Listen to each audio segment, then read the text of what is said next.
Assalamualaikum warahmatullahi wabarakatuh. Alhamdulillahirabbil alamin alladzi allafa baina qulubina fa asbahna bi ni'matihi ikhwana. Asyhadu an la ilaha illallah wahdahu la syarikalah wa asyhadu anna Muhammadan abduhu la nabiyya ba'dah wa la rasula ba'dah. Salatullahi wa salamuhu ala sayyidina wa habibina Muhammadin sallallahu alaihi wasallam wa ala alihi wa ashabihi wa man tabi'ahum bi ihsanin ila yaumiddin. Asyhadu an la ilaha illallah wahdahu la syarikalah wa asyhadu anna Muhammadan abdullah nabiyya ba'da. Jamaah rahimakumullah. Hari ini kita bersyukur Allah Subhanahu wa taala saged sareng ngrawuhi pengaosan rutinan kita setiap hari Ahad. Mugi-mugi dados amal soleh yang nanti saged nambah beratnya timbangan kita fi yaumil mizan. Allahumma amin. Selawat ma'asalam selalu ditujukan pada junjungan kita Nabiullah Muhammad sallallahu alaihi wasallam. Baik, jemaah rahimakumullah, kita ngaji tentang fiqhul marid ya. Fikih tentang orang sakit. Keranten wingi mari pemeriksaan sakit ya. Jadi perlu ada fikihnya. Wong loro iku ana fikih. Nah, ini sempurnanya dinul Islam nggih ngoten iki. Jadi ada banyak aturan-aturan yang selalu mencakup dalam kehidupan kita. Termasuk ketika kita sedang sakit itu ada fikihnya. Rasulullah SAW dawuh ya, dalam hadis riwayat Imam Bukhari bahwa al-mu'minul qawiyyu ahabbu 'indallahi minal mu'minid dhaif. Orang mukmin sing kuat ya, kuat sing tahes. Napa tahes niku? Ya, sehat. Niku lebih Allah cintai ketimbang piyantun mukmin sing lemah. Sing loro-loron ala kulli hal dalam setiap aspek kehidupannya. Ini jelas nggih. Jadi wong mukmin sing kuat itu ya saged optimal dalam beribadah. Nek salat nggih saged jejeg. Nek rukuk nggih saged lurus. Nek lenggah nggih saged sesuai dengan aturannya. Nah, tapi nek wis kena asam aurat, kolesterol, ya, kapasitasnya di ambang batas, ngadeg jejeg nggih mboten saged. Kadang-kadang lenggah nggih ngelesot. Yang masjid kadang-kadang nggih mboten saged optimal. Makanya ya, tiang mukmin niku sedaya niku sae. Tapi akan lebih sae kalau tiang mukmin itu kuat, sehat. Rasulullah sampun menggambarkan bila tiang mbak ini ku dalam banyak riwayat disebutkan 63 tahun beliau itu berumur, hanya 2 kali beliau merasakan sakit. Ya, 2 kali beliau merasakan sakit. Sakit yang pertama ketika beliau kecapean, sakit panas, nanti akan kita bahas. Sakit yang kedua ketika beliau menjelang meninggal dunia. Nah, Rasulullah jamaah, manusia yang sangat super sibuk, tapi beliau hanya mengalami sakit 2 kali. Dan memang kalau dalam kitab As-Syama'il Muhammadiyah karang Imam Tirmizi, Rasulullah itu memang ya piantune niku sispek ya. Dadanya itu bidang, perutnya juga bidang, sispek. Tidak ya berlemak ya, tidak lemu ya. Ngoten. Sispek ya ngoten. Dan Rasul itu sangat kuat ya, sangat kuat. Buktinya ketika terjadi perang Ahzab ya, ketika orang-orang kafir Quraisy dan orang Yahudi bersekutu untuk mengepung kota Madinah, ya, ternyata beliau mendapatkan cara untuk strategi perang dengan cara membuat parit. Nah, ketika ada batu besar di parit itu, para sahabat tidak mampu untuk memecahkan batu besar itu. Dan ternyata Rasul pun mampu untuk memecahkan batu besar itu. Ini artinya Nabi itu luar biasa kekuatannya. Ya, luar biasa. Nah, makanya Ya kita ini sebagai umatnya ya kudu sispek lah, ojo nemen-nemen ya. Terus menjaga kesehatan. Boleh kuliner tapi diimbangi dengan olahraga. Nah, kuliner tok tapi kalau olahraga ya lemak ya ngumpul akhirnya loro. Waktu jamaah. Ada orang itu yang melayu-melayu olahraga sepedahan ternyata golek lodeh. Ya padha ae. Ya sepedanya golek lodeh. Oke, pun. Nah, kita lihat memang sakit itu bagian dari takdir. Sakit itu bagian dari takdir kehidupan kita. Wong urip itu memang banyak cobaannya jamaah rahimahullah. Karena dunia darul bala. Dunia ini adalah tempat ujian. Nah, termasuk sakit itu ujian. Tetapi bagi orang mukmin sakit niku berkah ternyata. Nah, orang mukmin itu sakit itu berkah. Ya, kita lihat. Al adab sunati fil bardi waqti. Adab sunnah dalam hal sakit dan berobat. Ya. Al mardu sakit itu jawab rahimahullah disebutkan di sini ja'atil ahadisu ya, bi annal mardo yukafir sayyati wa yampuz dzunubah. Jadi banyak hadis-hadis itu yang menjelaskan bahwa sakit itu bisa menghapuskan kesalahan-kesalahan kita dan mengangkat dosa-dosa kita. Jadi kalau dengan gerah sakit itu masya Allah, ya sakit nopo mawon. Itu kalau kita sabar, ya itu bisa menggugurkan dosa-dosa kita dan menghapuskan kesalahan-kesalahan kita. Rawiyal Bukhari wa Muslim an Abi Hurairah. Yang pertama diriwayatkan oleh Imam Bukhari dan Muslim dari sahabat Abu Hurairah, anna Nabiyya sallallahu alaihi wasallam qala, bahwa Nabi bersabda, man yuridillahu bihi khairan yusib minhu. Barang siapa yang Allah kehendaki darinya kebaikan, maka Allah akan berikan dia musibah. Oh, jadi nek jenengan itu dapat musibah, berarti dengan itu dikerjakan saya oleh Allah Subhanahu wa taala. Tapi ya abot Ustaz musibah itu ya. Abot enteng itu tergantung kita masing-masing. Sawang sinawang. Gitu. Nah, makanya yang jelas pondasinya itu Gusti Allah menawi ngersakaken kesayan dumateng panjenengan, maka Gusti Allah akan menegur kita dengan musibah. Dengan musibah. Ya. Di hadis yang lain juga disebutkan innallaha iza ahabba abdahu ibtalahu. Saat temani Gusti Allah menawi remen cinta kepada hambanya ibtalahu, maka Allah akan berikan dia itu cobaan. Ya. Fa in radiya falau ridho. Nalikane hamba tersebut ridho dengan ujian itu, maka Allah pun juga akan meridhoinya. Fa in sakhita falau sukhtun. Menawi hamba itu boten ridho, ya mau marah-marah, orang muring, lah iya. Aku ki wis sregep sembahyang subuh yang masjid, poso yo sregep, sedekah yo ajeg, sholat 5 waktu yo berjamaah, tapi sok kena musibah gak mari-mari. Gak sembahyang-sembayangan wis padha ae. Nah, ya. Maka falau sukhtun, maka baginya dia dapat murka dari Allah Subhanahu wa taala. Nah, ini pondasinya ngoten niku, iman ngoten niku. Kemudian di hadis yang lain, waruwiya Bukhari wa Muslim an Abu Hurairah radhiyallahu anhu annahu sallallahu alaihi wasallam qala. Diriwayatkan dari Abu Hurairah dari Bukhari Muslim dari sahabat Abu Hurairah bahwa Rasul bersabda, ma yusibul muslimu min nasobin wala wasobin wala hammin wala hazanin wala adza hatta saukati yusakuha illa kafarallahu biha min khotoyahu. Nah, ini tambah jelas lagi nih. Ma yusibul muslim, tidaklah seorang muslim itu mendapatkan musibah. Nah, ini berlaku bagi orang muslim.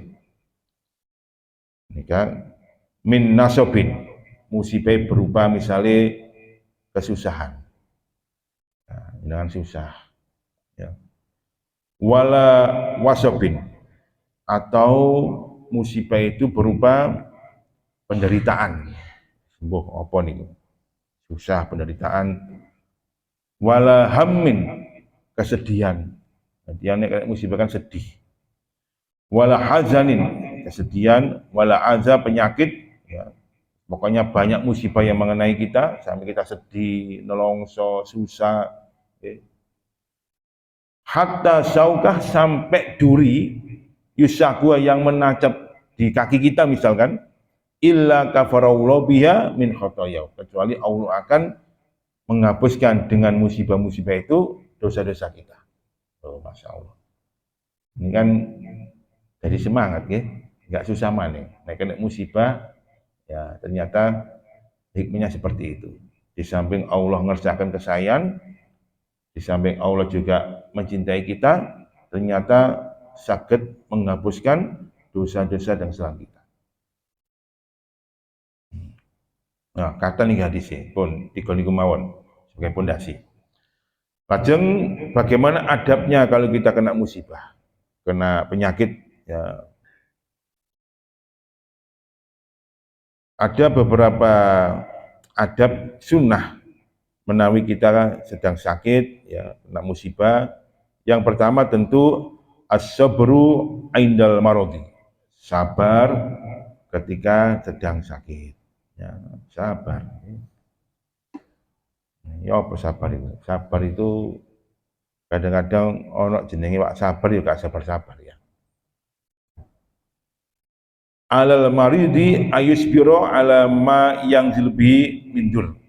Atas orang sakit itu hendaknya dia bersabar ketika terkena kemudorotan.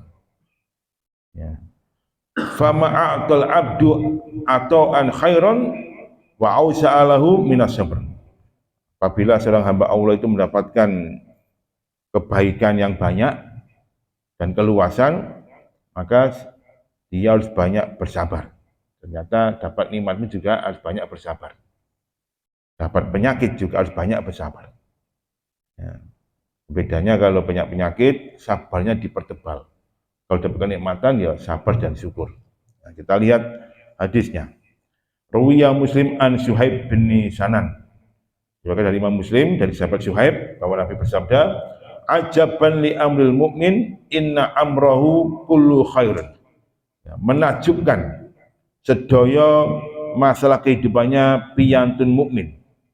Ya. Keranten semua masalah orang mukmin itu baik kabeh. Nah, ini. Jadi sampai Rasul mengatakan sungguh menakjubkan masalah kehidupannya orang beriman. Sebab orang beriman itu semua kehidupannya itu baik kabeh. Oh. Gitu yang mukmin jamaah. Walaisa dzalika li ahadin illa lil mu'minin, dan ini enggak berlaku kepada siapapun kecuali untuk orang yang beriman. Kula sering ya wicantenan ten pundi mawon, Gusti Allah niku Masya Allah terhadap orang beriman itu sangat mengistimewakan. Ya, sangat mengistimewakan. Makanya kita bersyukur jadi orang beriman, sangat istimewa dalam pandangan Allah Subhanahu wa taala. Ya. Sampai Rasul itu dawuh ngeten. Innallaha yu'ti dunya ila man yuhibbuhu wa man la yuhibbuhu. Sak temene Gusti Allah niku maringi dunia niki kepada siapapun. Kepada manusia yang Allah cintai, Allah paringi dunia. Kepada manusia yang Allah benci pun Allah paringi dunia. Orang mukmin dapat dunia, orang kafir dapat dunia. Orang taat dapat dunia, orang maksiat juga dapat dunia. Sing sregep salat dapat dunia, sing gak tahu salat blas juga dapat dunia. Semua dapat dunia, sama kesempatannya. Tapi bedanya orang mukmin itu walakinnallaha la yu'til imana illa man yuhibbu. Tetapi Allah tidak akan memberikan keimanan itu kecuali kepada hambanya yang dicintainya. Ya, makanya menawi dalam hati kita masih ada iman, subhanallah, dengan itu diremeni Gusti Allah. Dicintai Gusti Gusti Allah. Maka wajib kita jaga nih iman ini jangan sampai lepas hingga ajal menjemput kita. Masalah hidup kita ini sae kabeh. Ya. Apa maksudnya? In asobathu syarra syakara fakana khallahu. Tiang itu nalikane dapat musibah, dapat kejelekan, yang menami dapat kebaikan, ya dia bersyukur, maka dia baik dalam hal ini. Yang dapat rezeki pas tanggal 6 bersyukur alhamdulillah. Wa in asabatu dharra sabara fakana khallahu. Nalikane tiang mukmin itu dapat kemudaratan, dapat musibah, maka dia bersabar dan itu baik baginya. Ini tiang mukmin jamaah. Dapat kenikmatan dia bersyukur, dapat musibah dia bersabar. Kemudian di hadis yang lain, waruyal Bukhari an Anas bin Malik. Diriwayatkan dalam Sahih Bukhari dari sahabat Anas bin Malik bahwa Anas bin Malik ini pernah mendengarkan Rasul dawuh. Sami'tu Rasulullah SAW yaqul. Saya pernah mendengarkan kanjeng Nabi itu dawuh. Nah, tadi ini ceritanya itu ada seorang laki-laki yang berkeluh kesah keranten kedua paninggalan niku buta. Keluh kesahnya itu tidak bisa melihat ya kanjeng Nabi, tidak bisa melihat ya dunia ini. Nah, kemudian curhat kepada Rasulullah dan Rasul pun dawuh, Innallaha ta'ala qala. Sak temene Gusti Allah niku dawuh, ini hadis kursi. Iza ibtalaitu abdi bi habibataihi, ya. Kalau aku kata Allah memberikan ujian kepada hambaku dengan butanya kedua matanya, fasobaro, dan dia bersabar, ya, awattuhum minhuma al-jannah, akan aku ganti kelak dia ya penglihatannya di surga. Nah, terus orang buta itu mana kalau dia bersabar ya, kemudian tetap ajak melaksanakan kewajiban-kewajiban sebagai hamba Allah, maka jaminannya mlebu swarga dan akan diganti ya semua kekurangannya itu nanti di surga. Yuridu ainai, yang diinginkan kedua matanya. Apa sih diinginkan kedua matanya? Akan Allah ganti dia di surga. Nah, intinya bersabar, ya bersabar.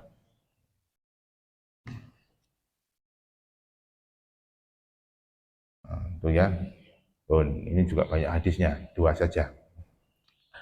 Nah, kemudian jemaah rahimahullah, adab yang kedua kalau kita sudah bersabar, adab yang kedua adalah syakwal marid, ya. Mengeluarkan keluh kesahnya ketika dia sakit.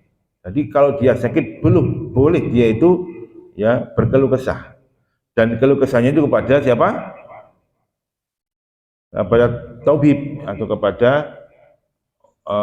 dokter ya. Atau orang yang bisa menyembuhkan. Loro apa sampean? Gini. Itu kan syakwal marid ya.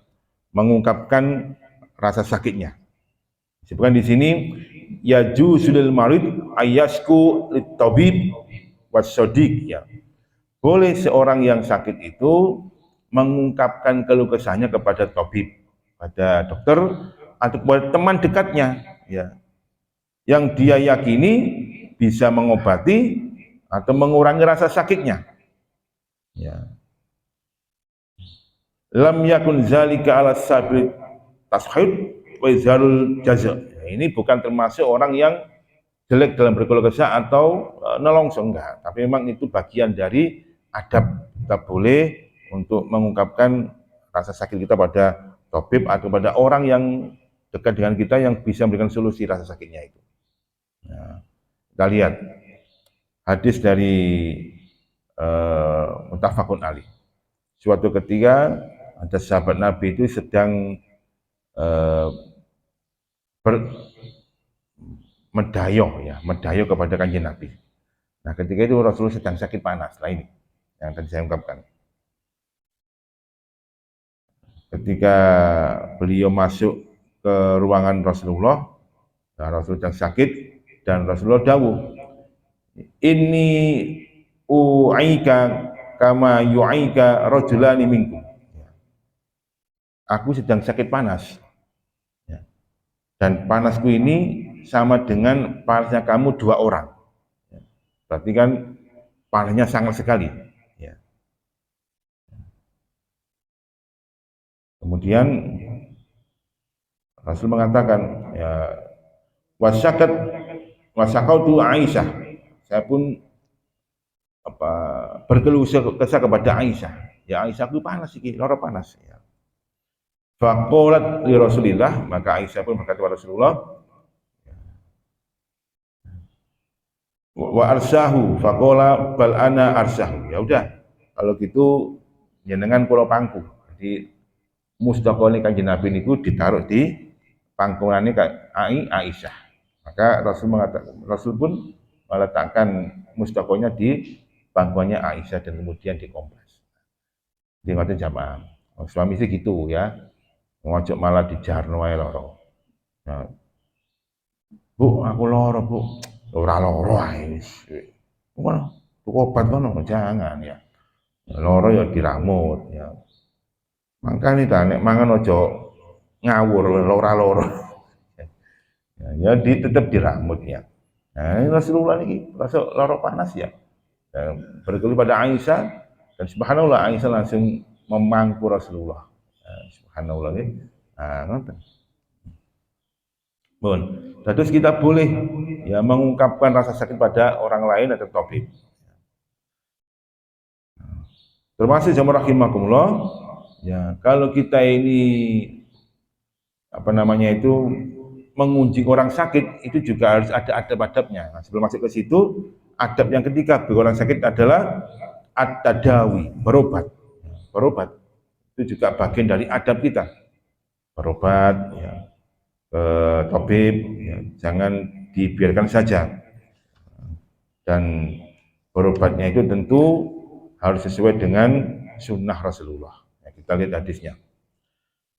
Umira bisari ya diperintahkan dalam hal syariat bitadawi bi aksimin hadis dengan berobat dan di dalam banyak hadisnya.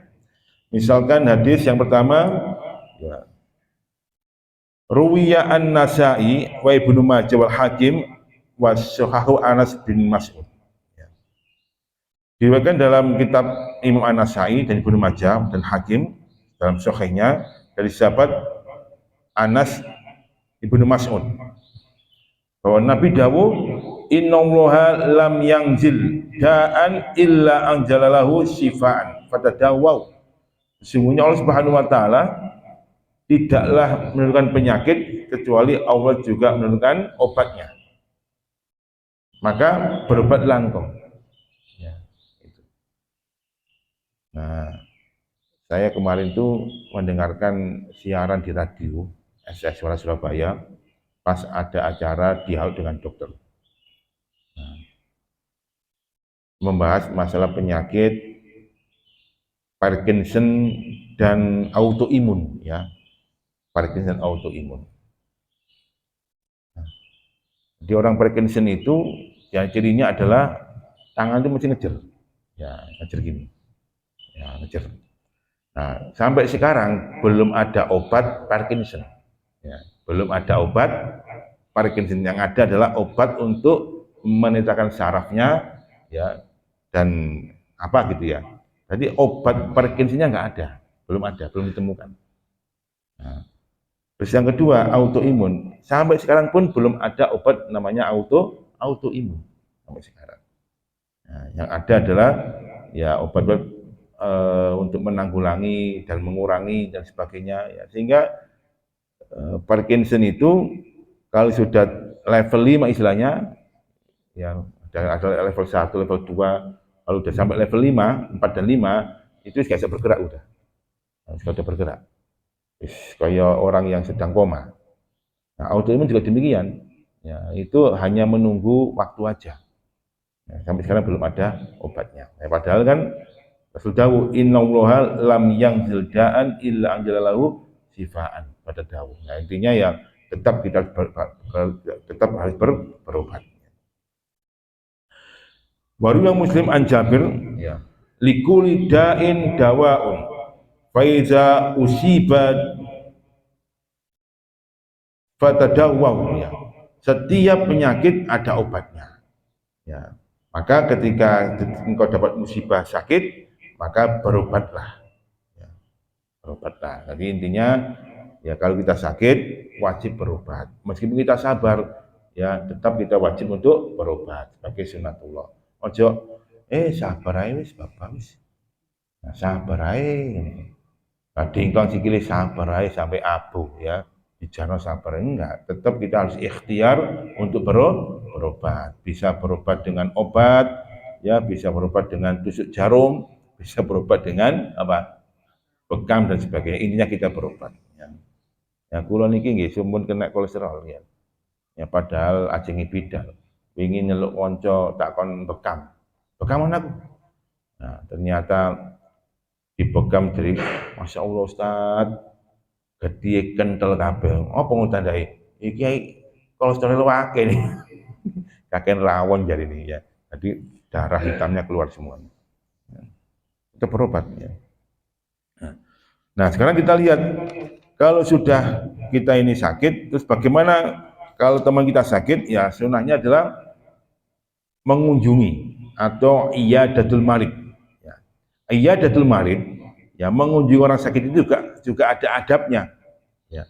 Adabnya ada 3 minimal. Jadi kalau jenengan ini dapat kabar temannya sakit, ya maka ya sebagai hakul muslim, ya hak kita sama orang muslim, ya kita punya kewajiban untuk mengunjunginya, ya mengunjunginya.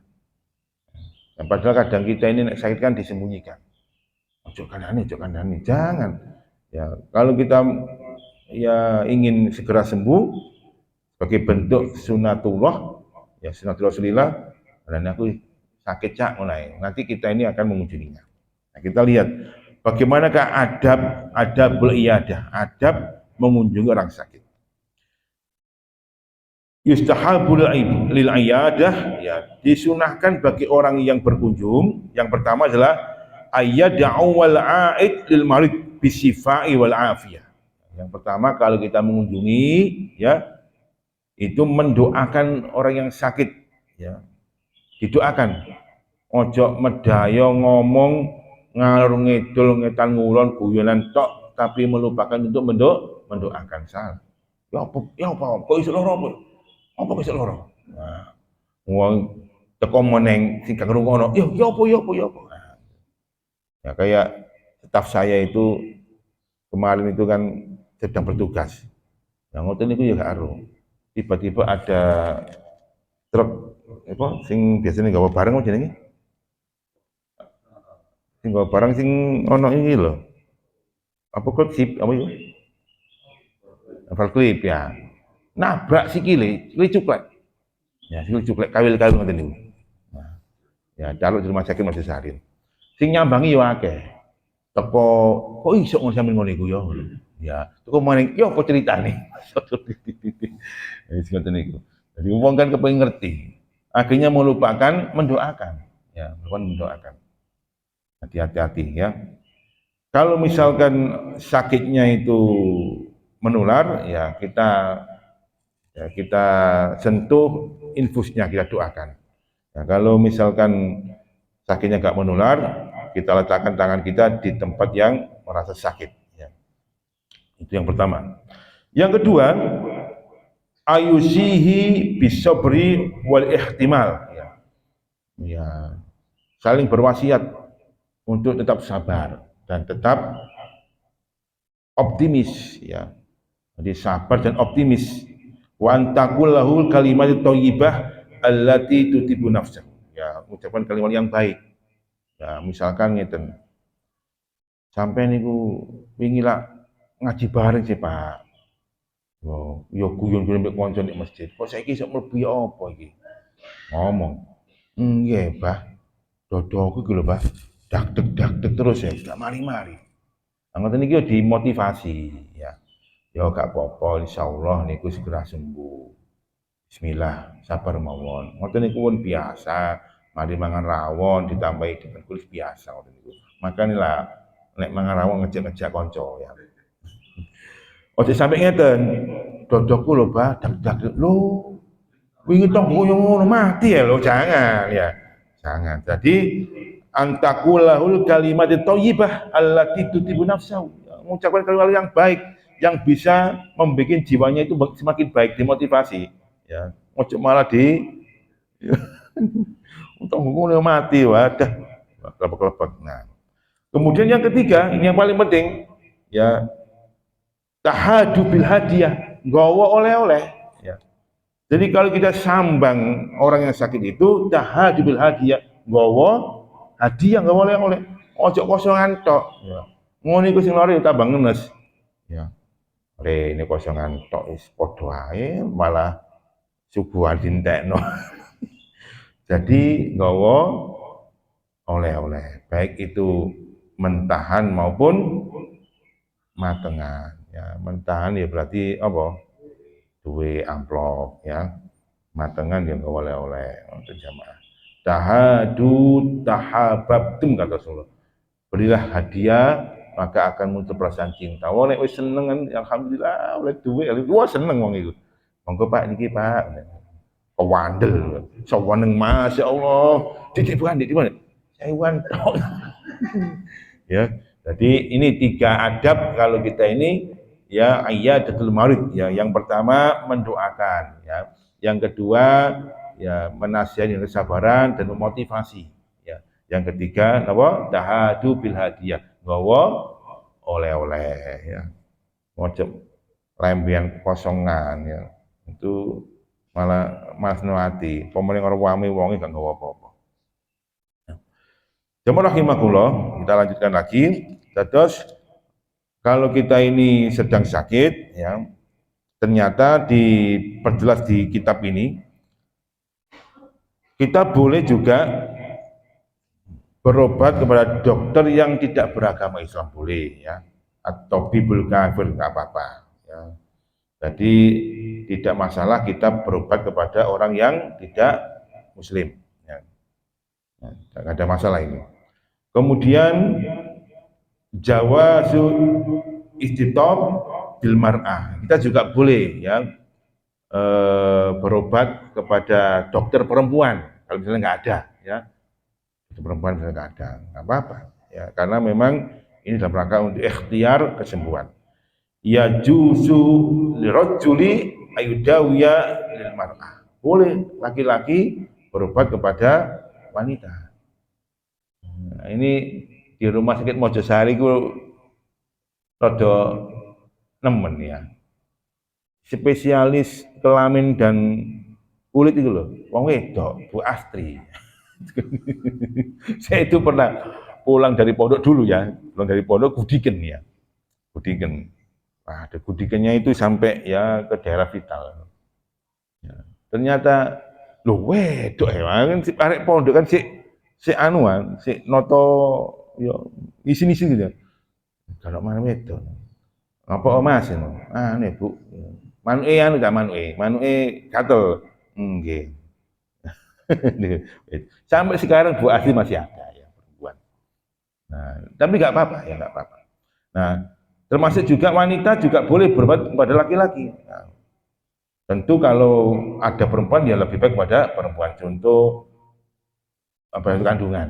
Nah sekarang ini masya Allah lebih banyak dokter kandungan laki-laki daripada perempuan. Nah ini mengherankan juga. Ya. Dan di mana yang rumah sakit gedek itu Mutiara Hati, iku ya lanang, ya Dr. Zulfakar lanang. Ya. Kemudian di Mojosari Dokter Akbar ya lanang. Di kene dokter ya lanang juga kan ya, masya Allah. Lanang. Nah dulu istri saya itu ketika hamil tak bawa ke Krian, ya Khotijah itu perempuan dokternya perempuan. Nah yang istri yang baru ini lanang, ke dokter Anas. Walah. Nah ini ya pemaneng ya, warahmatullah. Jadi ininya nggak apa-apa, tetap menjaga adabnya. Nah kemudian yang berikutnya al-ilaju birruqa wal ad'iyah, itu juga apa-apa. Jadi berobat ya dengan ruqa. Ruqa itu jampi-jampi, doa ya, dan doa-doa itu enggak apa-apa. Ya, diruqyah ya, dijampi-jampi ya enggak apa-apa. Nah, yang enggak boleh adalah bitamaim ya, dengan jimat itu enggak boleh. Ya. Yang enggak apa-apa adalah dengan ruqyah. Jadi kalau kita ini sakit, kita bisa diruqyah ya. Bagaimana hadis dari Imam Muslim ya dan Abu Dawud ya, bahwa ada seorang laki-laki yang bertanya, ya Rasulullah, kaifa birruqah? Rasulullah, bagaimana tentang ruqyah, tentang doa-doa itu? Maka Rasul dawuh, a'ridu alayya ruqakum la ba'si birruqah malam yakun fisir. Coba kamu perlihatkan bagaimana ruqyah kamu itu. Jadi ada laki-laki yang tanya, ya Rasulullah, bagaimana dengan ruqyah? Berobat dengan ruqyah. Rasul bertanya, a'ridu alayya ruqakum. Perlihatkan bagaimana ruqyah kamu itu. Nah, dicek Rasulullah. Ya punya cek kamu, ruqyah kamu bagaimana? Setelah mereka mengungkapkan tentang ruqyah itu, maka Rasul pun dawuh, la ba'sa birruqa ma lam yakun fi syirk. Tidak apa-apa dengan ruqyah selama tidak ada unsur kesyirikan ya. Rawahu Muslim wa Abu Dawud ya. Kemudian Imam Asy-Syafi'i juga pernah ditanya tentang ruqyah. Ya. Su'ilat Asy-Syafi'i an ruqyah. Ya. Imam Syafi'i ditanya tentang ruqyah. Faqala, maka beliau menjawab, la ba'sa an turuqya bi kitabillahi wa sunnati Rasulillah. Enggak apa-apa engkau meruqyah dengan kitabullah, Al-Qur'an dan hadis Rasulullah. Nah, itu ya. Di misalkan dengan sakit ya bisa dirasakan diruqyahkan sendiri, membaca surah Al-Baqarah, Al-Fatihah, kemudian Al-Baqarah ya. Al-Baqarah. Enggak apa Ustaz Al-Baqarah. Ya Al-Baqarah sih sampai 5 ya. Tambah surat Al-Baqarah ayat kursi, tambah Al-Baqarah akhir Al-Baqarah ngoten mawon, jemput awal tengah akhir mawon ya.